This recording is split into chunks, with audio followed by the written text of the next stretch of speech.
पहाड़ के नीचे एक छोटा सा गांव था। वहां शाम ढलते ही सब अपने दरवाजे बंद कर लेते थे। गांव के आखिर में एक पुराना घर था, जिसे सब सन्नाटे का घर कहते थे। लोग कहते थे, जो भी वहां रात गुजारता है अगली सुबह वापस नहीं आता। एक दिन लाहौर से एक नौजवान फोटोग्राफर अरसलान वहां आया। उसने सुना था कि उस घर के अंदर हर रात बत्ती खुद ब खुद जलती है, हालांकि वहां कोई नहीं रहता। अरसलान को तजस्सुस हुआ। वो बोला, अगर वाकई कुछ है तो मैं जाकर देखूंगा, तस्वीरें ले आऊंगा। गांव वाले डर गए। एक बूढ़ा बोला, बेटा, वो घर आवाजें खा लेता है। जो बोलता है अगले दिन उसकी आवाज वापस नहीं आती। अरसलान मुस्कुराया, मैं आवाज नहीं लूंगा, सिर्फ तस्वीर। शाम होते ही वो अपना कैमरा लेकर सन्नाटे के घर पहुंच गया। दरवाजा खुद ब खुद खुल गया, जैसे कोई उसके आने का इंतजार कर रहा हो। अंदर पुरानी लकड़ी की खुशबू थी।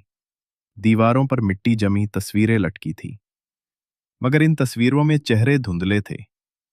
कुछ फ्रेम खाली थे, जैसे कोई चेहरा वहां से मिट गया हो। अरसलान ने फ्लैश ऑन किया। फ्लैश चमका। एक लम्हे के लिए लगा जैसे दीवार पर लगी एक तस्वीर थोड़ी सी हिली हो। उसने दूसरी तस्वीर खींची, और अब कमरे के कोने में एक धुंधला सा साया नजर आया, जो पहले वहां नहीं था। वो रुक गया। दिल ने कहा, शायद रोशनी का धोखा है। फिर वो एक कमरे में गया, जहां एक पुरानी झूलने वाली कुर्सी रखी थी। कुर्सी आहिस्ता आहिस्ता हिल रही थी, हालांकि वहां कोई नहीं था। अरसलान ने आहिस्ता से कहा, कौन है वहां? कमरा खामोश रहा। फिर अचानक कुर्सी रुक गई, और हवा में एक मध्यम आवाज गूंजी, कुछ तस्वीरें वापस नहीं की जाती। अरसलान के हाथ कांपने लगे। उसने एक और तस्वीर ली। इस बार कैमरे की स्क्रीन पर वो खुद नहीं था, बल्कि कुर्सी पर बैठा एक साया नजर आ रहा था, जो सीधा कैमरे की तरफ देख रहा था। वो घबरा गया। दोबारा फ्लैश मारा, मगर अब कुर्सी खाली थी। दीवार पर लगी एक तस्वीर में एक नया चेहरा दिखाई दिया। वो चेहरा अरसलान का था। वो पीछे हटा। हवा का एक झोंका आया, और सब तस्वीरें हिलने लगी।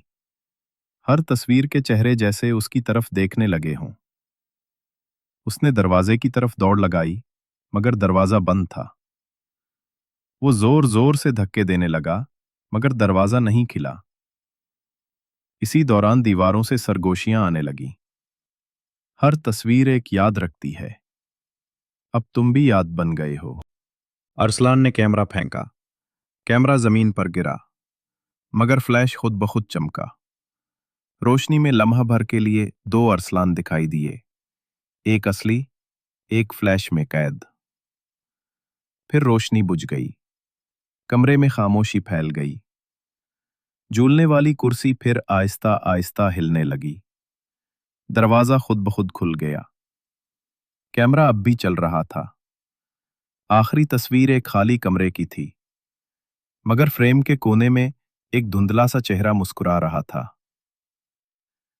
अगली सुबह गांव वाले वहां पहुंचे। कमरा खाली था। सिर्फ मेज पर कैमरा रखा था, जिसमें एक नया फोल्डर बना था। नाम था अरसलान नया घर। किसी ने वो फोल्डर खोला तो उसके अंदर पिछले 100 सालों में गायब होने वाले लोगों की तस्वीरें थीं, और सबके पीछे एक ही घर का मंजर था, सन्नाटे का घर। रात को फिर वही घर रोशन हुआ। खिड़की के पीछे एक साया दिखाई दिया, जो कैमरा हाथ में पकड़े बैठा था। चेहरा धुंधला था, मगर कपड़े वही थे जो अरसलान के थे। कहते हैं वो अब भी वहां तस्वीरें लेता है, बस फर्क ये है कि अब वो खुद किसी तस्वीर में नजर नहीं आता। अगर ये कहानी तुम्हें खामोश कर गई हो, तो लाइक करो, सब्सक्राइब करो, और कमेंट्स में लिखो, मैं अकेला नहीं था, क्योंकि अगली कहानी में शायद कैमरा तुम्हारी तरफ मुड़ जाए।